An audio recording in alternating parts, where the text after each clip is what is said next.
नमस्कार, आप देख रहे हैं बॉर्डर न्यूज लाइव और मैं हूं अरुण वर्मा। उत्तर प्रदेश के मुख्यमंत्री योगी आदित्यनाथ ने महाराजगंज जिले को 940 करोड़ रुपए की लागत से 505 विकास परियोजनाओं का उपहार दिया है। इन परियोजनाओं का उद्घाटन और शिलान्यास कर सीएम योगी ने जिले को शिक्षा, स्वास्थ्य, खेल, सड़क और कृषि के क्षेत्र में नई दिशा देने का संकल्प जताया है। जिले के पहले मेडिकल कॉलेज की शुरुआत कर उन्होंने ग्रामीण और शहरी इलाकों में आधुनिक चिकित्सा सुविधाओं को पहुंचाने का दावा किया है। बहुउद्देशीय स्पोर्ट स्टेडियम की सौगात से युवा खिलाड़ियों को अब बेहतर प्रशिक्षण और सुविधाएं मिलेंगी। वहीं भारत नेपाल की सीमा को जोड़ने वाली महाराजगंज छोटीवारी मुख्य सड़क के चौड़ीकरण से व्यापारिक आवागमन में तेजी आएगी।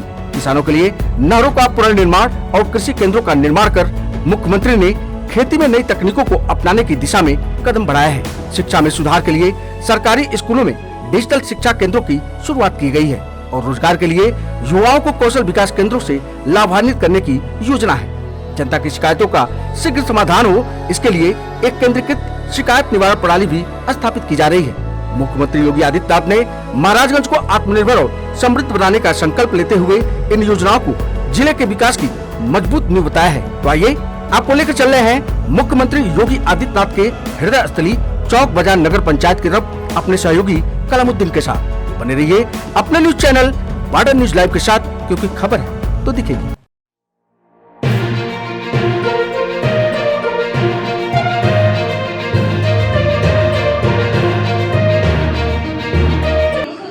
परियोजनाओं का शिलान्यास आज माननीय मुख्यमंत्री जी द्वारा किया जा रहा है। लगभग 940 करोड़ की 505 परियोजनाएं आज महाराजगंज के जनवासियों को दी जा रही है। मैं चाहूंगी कि आज जोरदार तालियां बजाएं। शिलान्यासों के अनावरण के साथ इन विकास योजनाओं की सौगात ये दिवाली का सबसे सुंदर उपहार। विकास के शिखर पर नए और आत्मनिर्भर उत्तर प्रदेश में हर व्यक्ति को विभिन्न कल्याणकारी योजनाओं का लाभ मिल रहा है। माननीय मुख्यमंत्री जी से पुनः अनुरोध करूंगी कि विभिन्न योजनाओं के लाभार्थियों को लाभ वितरित कर हमें अनुग्रहित करें। सबसे पहले ग्राम्य विकास विभाग, उत्तर प्रदेश राज्य ग्रामीण आजीविका मिशन, नीतू उपाध्याय जी 12 करोड़ 47 लाख 40 हजार का रिवॉल्विंग फंड एवं सामुदायिक निवेश निधि, इनको मैं चाहूंगी कि जोरदार तालियां आप सभी बजाएं।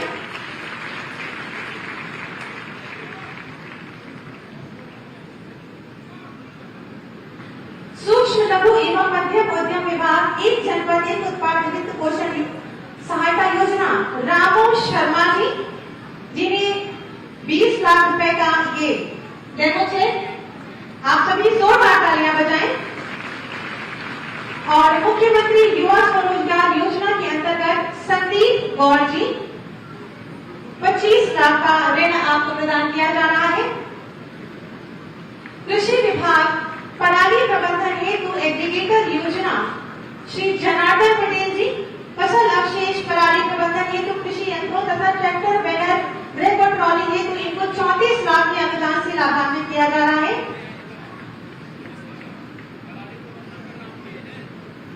ग्राम्य विकास अभिकरण मुख्यमंत्री आवास योजना ग्रामीण, सरिता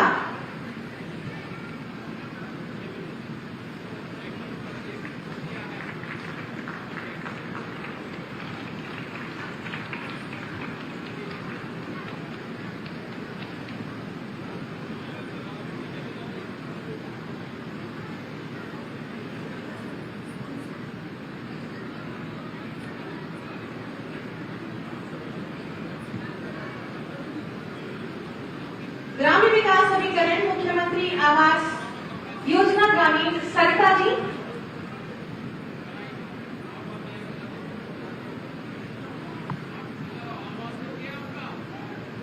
और इनको ये आवास की चाबी मैं चाहूंगी कि एक बार जोरदार तालियां इस मौके के लिए बजाएं।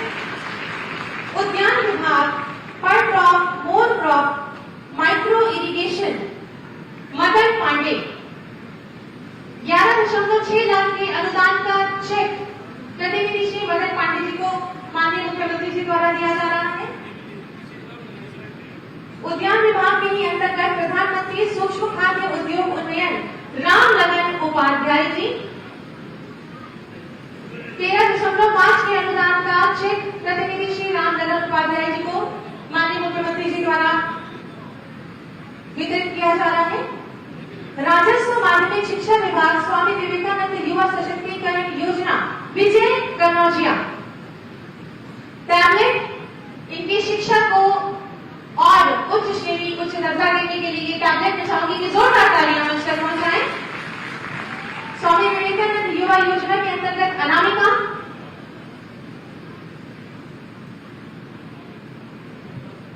महिला कल्याण विभाग मुख्यमंत्री बाल सेवा योजना श्रेयांशी पांडे कक्षा 10 की छात्रा को ये निःशुल्क लैपटॉप माननीय मुख्यमंत्री जी द्वारा।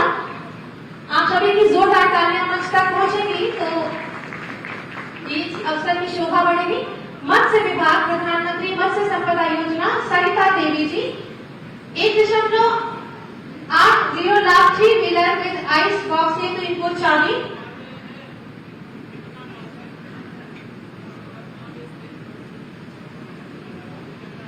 दिव्यांगजन सशक्तिकरण विभाग द्वारा कॉक्लियर इम्प्लांट योजना रोली कसौदन जिसमें इनको सर्जरी और स्पीच थेरेपी पर व्यय होने वाली कुल 6 लाख रुपए की धनराशि आज माननीय मुख्यमंत्री जी द्वारा दी जा रही है। मैं चाहूंगी कि जोरदार तालियां मंच तक पहुंचे।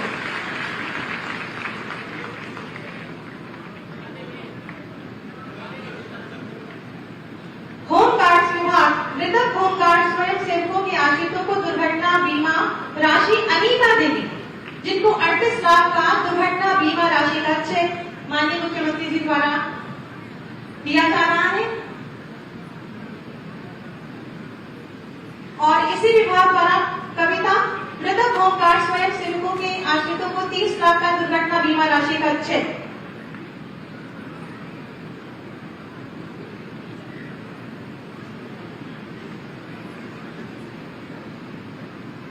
कविता आप सभी की जोरदार तालियां इस शुभ अवसर की शोभा और बढ़ाएंगे। मित्रों तो जोरदार तालियां बजाइए। नियुक्ति पत्र हेतु राजस्व विभाग ने सबसे पहले अभिषेक कुमार गौड़ कनिष्ठ सहायक के पद पर आपको नियुक्ति पत्र माननीय मुख्यमंत्री जी द्वारा दिया जाना है। आपको बहुत बहुत शुभकामनाएं। राजस्व विभाग में ही पूजा श्रीवास्तव मृतक आश्रित के रूप में लेखपाल के पद पर आपको नियुक्ति प्रदान की गई है। आपको भी बहुत सारी शुभकामनाएं।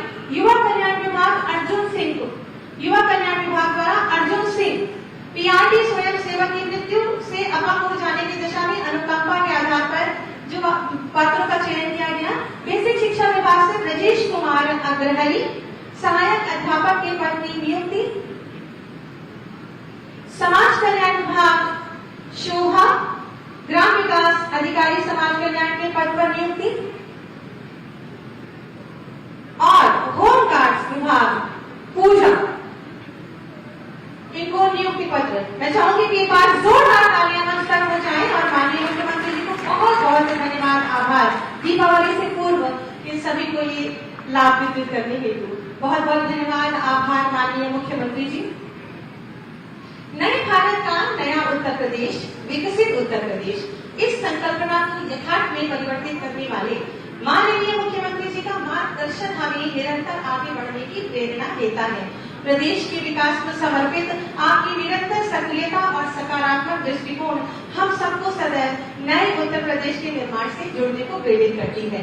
मैं माननीय मुख्यमंत्री जी से बहुत ही आदर के साथ विनम्र अनुरोध करूंगी कि कृपया अपने आशीर्वचनों से हम सबका मार्ग प्रशस्त करें।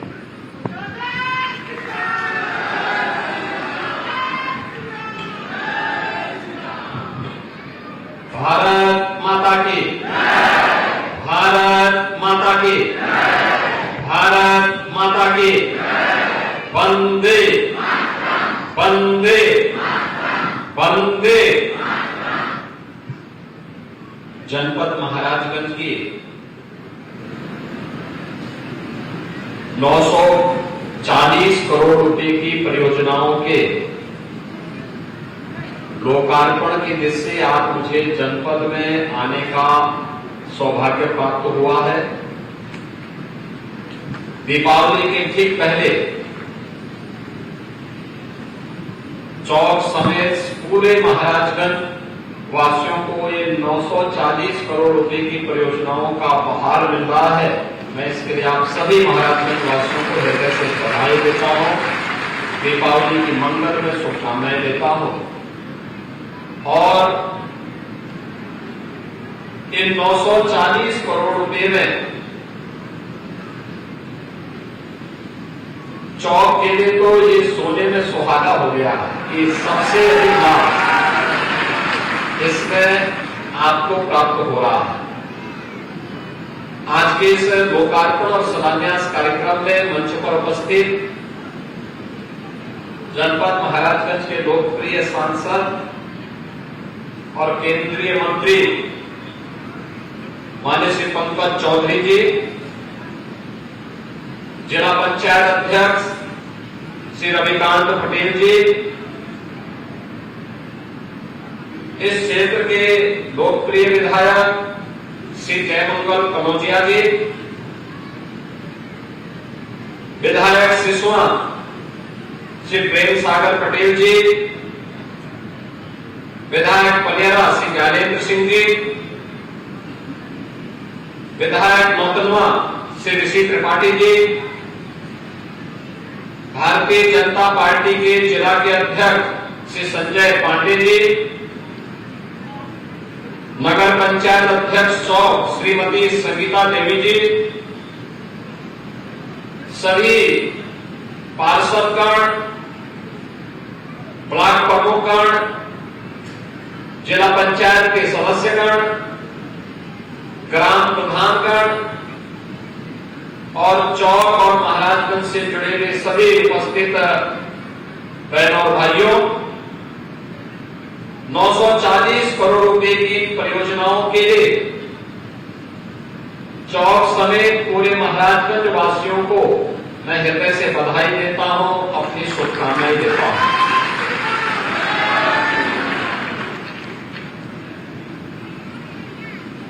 ये 940 करोड़ रुपए की जो योजनाएं आज यहां के विकास को एक नई ऊंचाई प्रदान करेगी,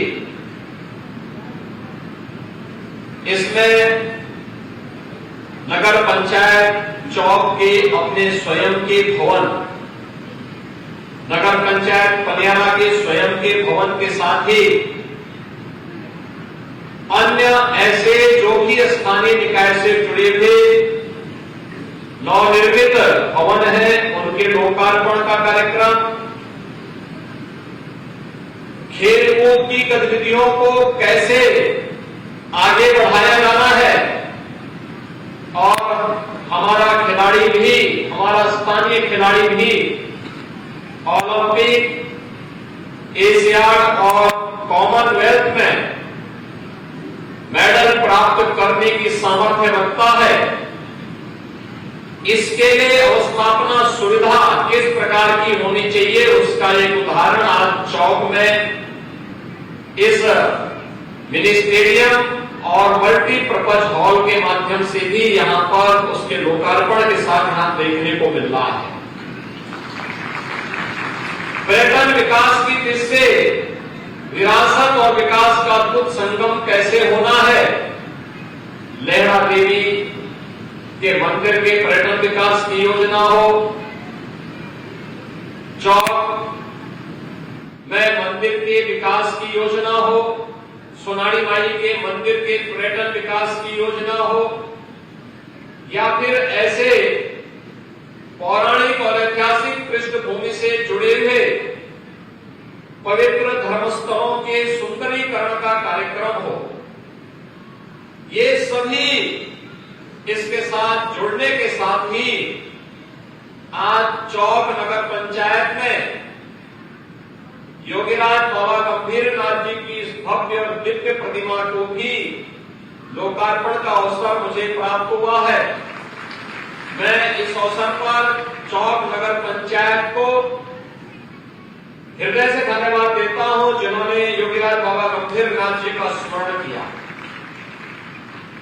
योगीराज बाबा गंभीरनाथ जी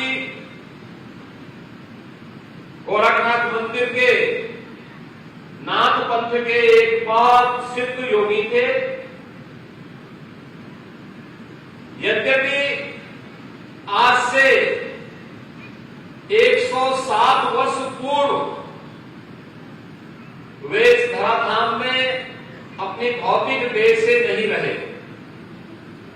लेकिन जब वह इस धराधाम पर भौतिक देह से रहते थे तो चौक में उनका बराबर आना जाना रहता था।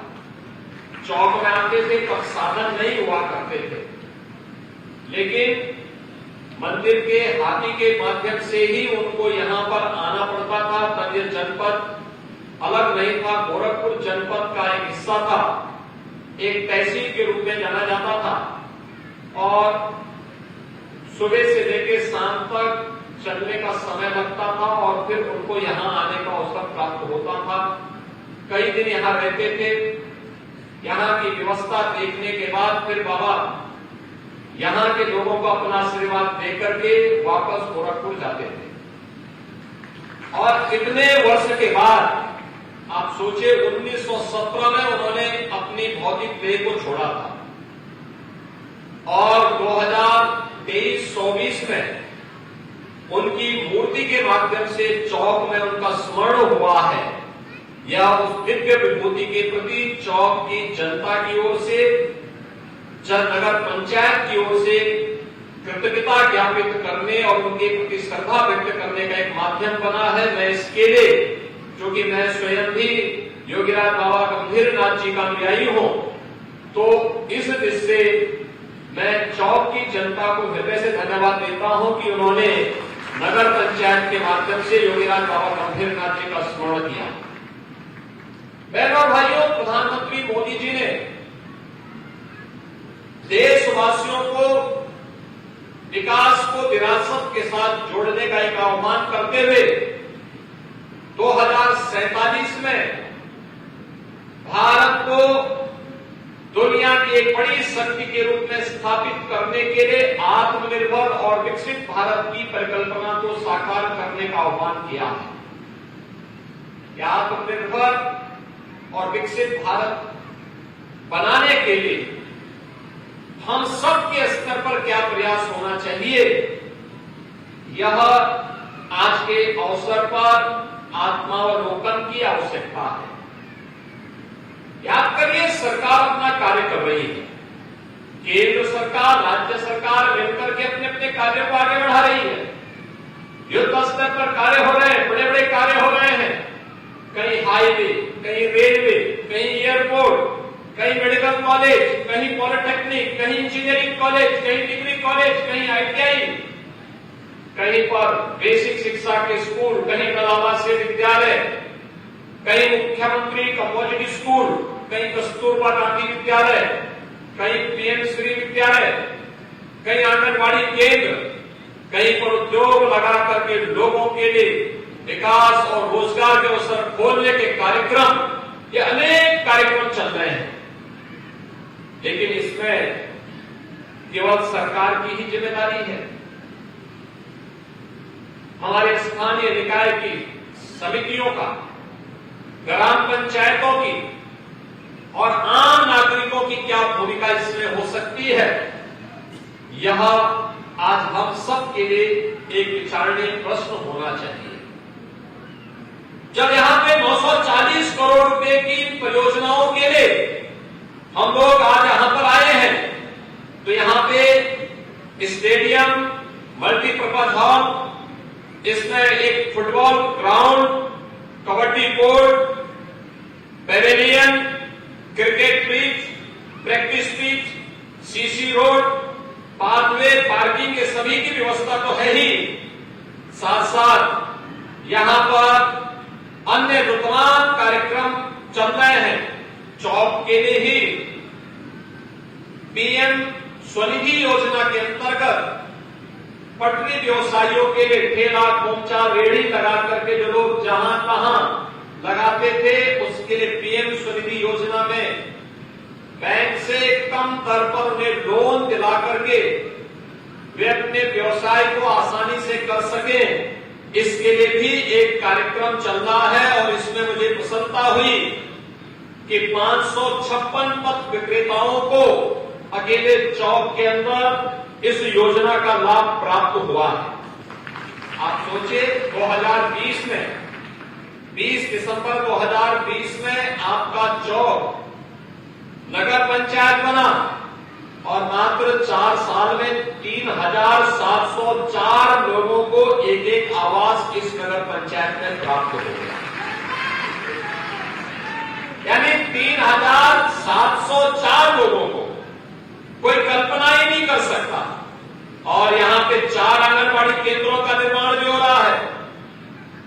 चौक समेत आसपास के जो भी गांव नगर पंचायत में आए हैं, इनमें भी विकास के कार्य तेजी के साथ आगे बढ़ाने का कार्य हो रहा है। और साथ साथ यहां पर अभी आपका भव्य भवन नगर पंचायत का बनकर के भी यहां पर तैयार हुआ है। मैंने भी यहां प्रशासन से इसी बात में कहा कि जैसे ग्राम सचिवालय का निर्माण हुआ है गांवों में, ग्राम सचिवालय के लिए हम लोगों ने कुछ कार्य योजना तैयार की। हर ग्राम पंचायत में एक पंचायत सहायक के रूप में कंप्यूटर ऑपरेटर दे रखा है। एक कंप्यूटर ऑपरेटर गांव के लोगों को वे सभी सुविधाएं गांव में उपलब्ध करा रहा है, चाहे वह आय प्रमाण पत्र हो, जन्म प्रमाण पत्र हो, मृत्यु प्रमाण पत्र हो, निवास प्रमाण पत्र हो, चाहे वह जो भी आवश्यकता जिसके लिए जिले में, तहसील में, ब्लॉक में एक सामान्य नागरिक को जाना होता था, आज ये सभी सुविधा गांव में ही ग्राम सचिवालय में प्राप्त हो, एक व्यवस्था आज कर दी गई है। इसको युद्ध स्तर पर आगे बढ़ाना है, जिससे लोगों को इस सुविधा का लाभ मिले, पब्लिक को सुविधा, लेकिन जॉब भी उसमें एक नई बनी कंप्यूटर ऑपरेटर की। गांव का एक व्यक्ति गांव के अंदर ही नौकरी प्राप्त कर लिया। इसमें दूसरी जॉब बनी, हम लोगों ने कहा कि वे गांव में एक सार्वजनिक शौचालय बनना चाहिए। घर घर में शौचालय बनाए गए हैं, लेकिन कहीं ज्यादा मेहमान आ गए, कोई शादी ब्याह का कार्यक्रम हो, गांव की स्वच्छता पे कोई दाग न लगने पाए, इसके लिए आवश्यक है कि गांव में सार्वजनिक शौचालय हो। और उस सार्वजनिक शौचालय को या तो ग्राम पंचायत या यूजर चार्ज के माध्यम से उसको संचालित करें, और उस सार्वजनिक शौचालय में रहने वाली एक महिला को भी उसको जिम्मेदारी दी जाए। तो एक नया जॉब इसके माध्यम से भी वहां प्राप्त हुआ। तीसरा, पीसी सखी, बैंकिंग कॉरेस्पॉन्डेंट सखी। गांव के लोगों को बैंक का लेन देन करने के लिए बैंक जाना न पड़े, बल्कि पीसी सखी ही इस जिम्मेदारी का निर्वहन करेगी। इसके लिए गांव की ही कोई बेटी या बहू, जिसका प्रशिक्षण हम लोगों ने करवाया है बैंकों के साथ मिलकर के, वह गांव में बैठ करके, गांव में घूम घूम करके इस कार्य को कर रही है। किसी को वृद्धावस्था पेंशन लेना है, वही पीसी सखी इस कार्य को करती है। किसी को पैसा जमा करना है, वह भी काम वही कर रही है। किसी को कोई अन्य पैसा निकालना है या पैसा जमा करना है, सारा कार्य वह पीसी सखी कर रही है। और ऐसे 42,000 पीसी सखी आज के दिन पर उत्तर प्रदेश के अंदर कार्य कर रही है।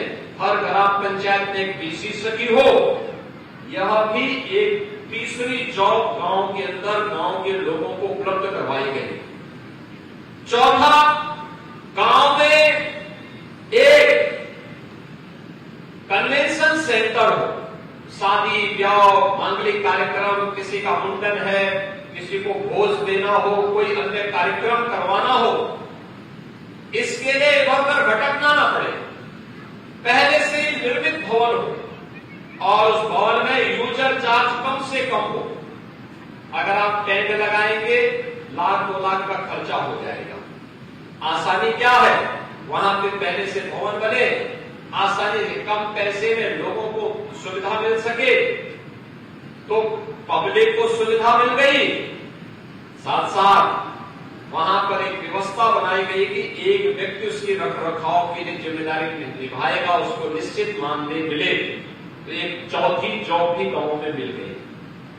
5वां कार्य उस गांव के लिए किया गया है कि जो फेयर प्राइस शॉप है, ओटे की दुकान है, पहले कोटे की दुकान में केवल सरकारी राशन ही बेच सकते थे।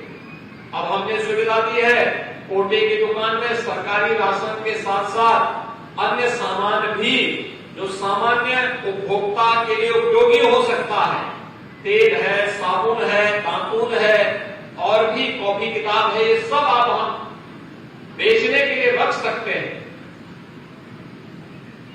गोदाम उसके पीछे एक बनाने की व्यवस्था बनाएगी सरकार और एक व्यक्ति जो फेयर प्राइस शॉप का संचालन करता है वो इसको देखेगा। निश्चित किराया ग्राम पंचायत में जमा करेगा। एक 5वीं जॉब वहां पर होगा, यानी एक ग्राम पंचायत में 5 जॉब क्रिएट किए गए हैं। ऐसे ही नगर पंचायतों में भी हमें करने की तैयारी करनी चाहिए।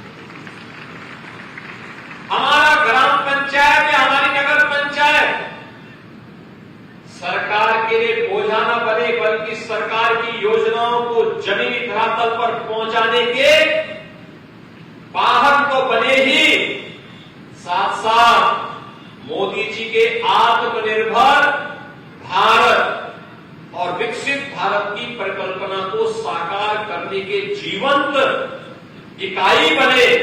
इसके लिए आवश्यक है कि हम अपनी नगर पंचायत को और अपनी ग्राम पंचायत को भी आत्मनिर्भर बनाने की दिशा में कार्य करें। ये संभव है, ये हो सकता है। आपने कहीं वेंडिंग जोन बनाया, स्ट्रीट वेंडर को वहां व्यवस्थित रूप से उनको अलग अलग छोटे छोटे उनकी दुकानें बनवा करके उनको दी। उनसे महीने का एक यूजर चार्ज किराए के रूप में लीजिए, आपकी अतिरिक्त इनकम होगी और सड़क का जाम भी खुलेगा। साथ साथ नए लोग वहां पर रोजगार के साथ जुड़ेंगे। नौकरी भी है, रोजगार भी है, लोगों की सुविधा भी है और एक स्वच्छ और सुंदर जगह लोगों को देखने को भी मिलेगी। आपकी नगर पंचायत है, आपके पास लैंड है, आपने कोई शॉपिंग कॉम्प्लेक्स बना दिया। आपके गांव में, आपकी नगर पंचायत में तालाब है, अगर कोई देवालय से जुड़ा हुआ तालाब है तो उसको छोड़िए, शेष अन्य कोई तालाब है उसमें मत्स्य पालन का काम करिए। अतिरिक्त इनकम नगर पंचायत की होगी। या अन्य ऐसे कार्यक्रमों को उसके माध्यम से चलाना जो अतिरिक्त इनकम नगर पंचायत की कर सके। और हमने कहा है कि जो ग्राम पंचायत जिनकी इनकम कम है, जिनके पास पैसा केंद्र वित्त का और राज्य वित्त का पैसा आने के बाद बहुत कम पैसा बचता है विकास के लिए, वे अगर अपने आय के स्रोत को बढ़ाती है तो हम लोग आय के बढ़े हुए स्रोत के साथ उतना ही पैसा उन्हें अतिरिक्त राज्य की ओर से अतिरिक्त देंगे, जिससे उस ग्राम पंचायत में विकास के लिए पैसे की कमी नहीं रहेगी। ऐसे ही नगर पंचायतों की भी एक योजना बनानी चाहिए जिससे विकास के लिए पर्याप्त पैसा प्राप्त हो सके और गांव के लोगों को स्वच्छ और सुंदर एक आदर्श नगर पंचायत मिल सके। सीसीटीवी कैमरा सुरक्षा के लिए हो सके, स्ट्रीट लाइट की व्यवस्था हो सके, जल जमाव न होने पाए इसकी व्यवस्था हम सुनिश्चित कर सकें, जन सुविधाओं का और भी विकास कर सके। ये सभी कार्य अगर हम व्यवस्थित रूप से आगे करते हैं तो मेरा ये मानना है कोई कारण नहीं कि आपकी नगर पंचायत या आपकी ग्राम पंचायत इसमें आत्मनिर्भर न हो। अवश्य हो सकती है, हमें पहल करनी पड़ेगी, इसके लिए प्रयास करना पड़ेगा।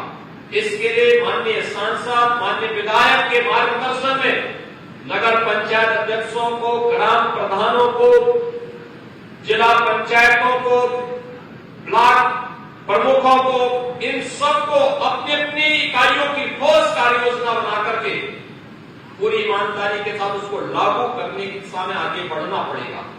और आज उस प्रकार का वातावरण देश के अंदर है, प्रदेश के अंदर है। बहनों और भाइयों, आज पहले महाराजगंज से लखनऊ अगर आप जाते थे तो लगभग 9 से 10 घंटे लग जाते थे बाई रोड। आज अगर आप जाते हैं तो 5 घंटे में आसानी से आप पहुंच सकते हैं लखनऊ। यानी ये दूरी जो कम की गई, ये जो बेहतर सड़क बना करके कनेक्टिविटी को आसान किया गया, ये विकास की एक दूरगामी सोच को सामने लाने के लिए अच्छी व्यवस्था होगी, अच्छी सड़कें होंगी, तो ये अच्छी सड़कें निवेश को आमंत्रित करेंगी। अच्छी सड़कें होंगी, आवागमन आसान होगा, सुरक्षा का बेहतर वातावरण होगा, तो निवेश की बेहतर सुविधाएं आगे बढ़ेंगी। और इन सभी कार्यक्रमों को लेकर के आज हम लोग आगे बढ़ रहे हैं। मुझे प्रसन्नता है कि आज यहां पर बेसिक शिक्षा का जो स्कूल बना है, उसमें सेसार से आज यहां पर, जिसमें एयर इंडिया के माध्यम से अपने सेसार निधि के माध्यम का पैसा उन्होंने उपलब्ध कराया, और इसके लिए यहां पे जो दोनों विद्यालय हैं उनमें स्मार्ट क्लास, फर्नीचर, विद्युतीकरण, लाइब्रेरी, किचन, शौचालय, खेल का मैदान, खेल सुविधाएं, सोलर पैनल आदि ये सभी उपलब्ध करवाए गए हैं। मैं इसके लिए एयर इंडिया परिवार को, जिन्होंने सेसार निधि से धनराशि दोनों विद्यालयों के लिए उपलब्ध करवाया, हृदय से धन्यवाद देता हूं कि ऑपरेशन कायाकल्प का जो कार्यक्रम उत्तर प्रदेश सरकार के द्वारा बेसिक शिक्षा के स्कूलों के बुनियादी सुविधाओं से आच्छादित करने का है, उन कार्यक्रमों में आपका भी योगदान मिला है। मैं इसके लिए आप सभी लोगों को, उन सभी को हृदय से धन्यवाद देता हूं।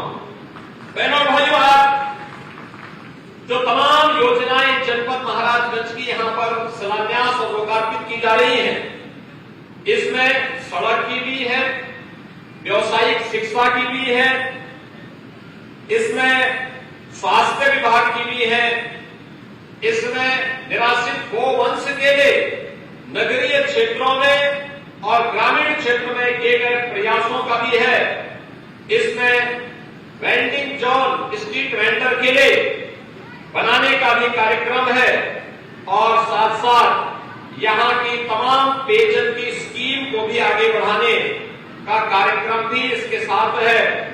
इसके साथ ही यहां पर वसूली मंदिर, मां बनोलिया माता मंदिर, देवबाग का पर्यटन विकास, पुलिस लाइन में ट्रांजिट हॉस्टल के 2 ब्लॉक का लोकार्पण का कार्यक्रम, और इसके साथ ही अन्य पुलिस विभाग से जुड़े हुए कार्यक्रम और सड़क से जुड़े हुए कार्यक्रम भी इन कार्यक्रमों के साथ जोड़े जा रहे हैं। और भी अन्य तमाम कार्यक्रमों को आज यहां पर स्वास्थ्य से अग्निशमन के साथ जुड़े हुए जनपद महाराजगंज में एक ऑडिटोरियम का निर्माण हो, इन सभी को भी आज शिलान्यास के साथ यहां पे जोड़ा जा रहा है।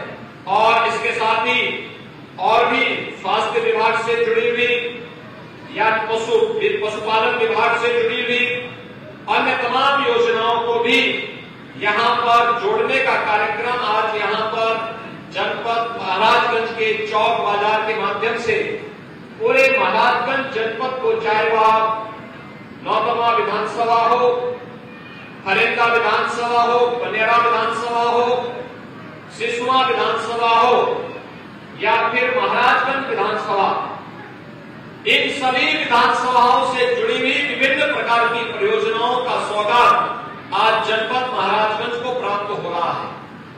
दीपावली के पहले विकास की योजनाओं का उपहार ये धनतेरस और दीपावली की खुशी को कई गुना बढ़ाएगा, क्योंकि यही तो पर्व और त्योहार के पीछे का उद्देश्य होता है।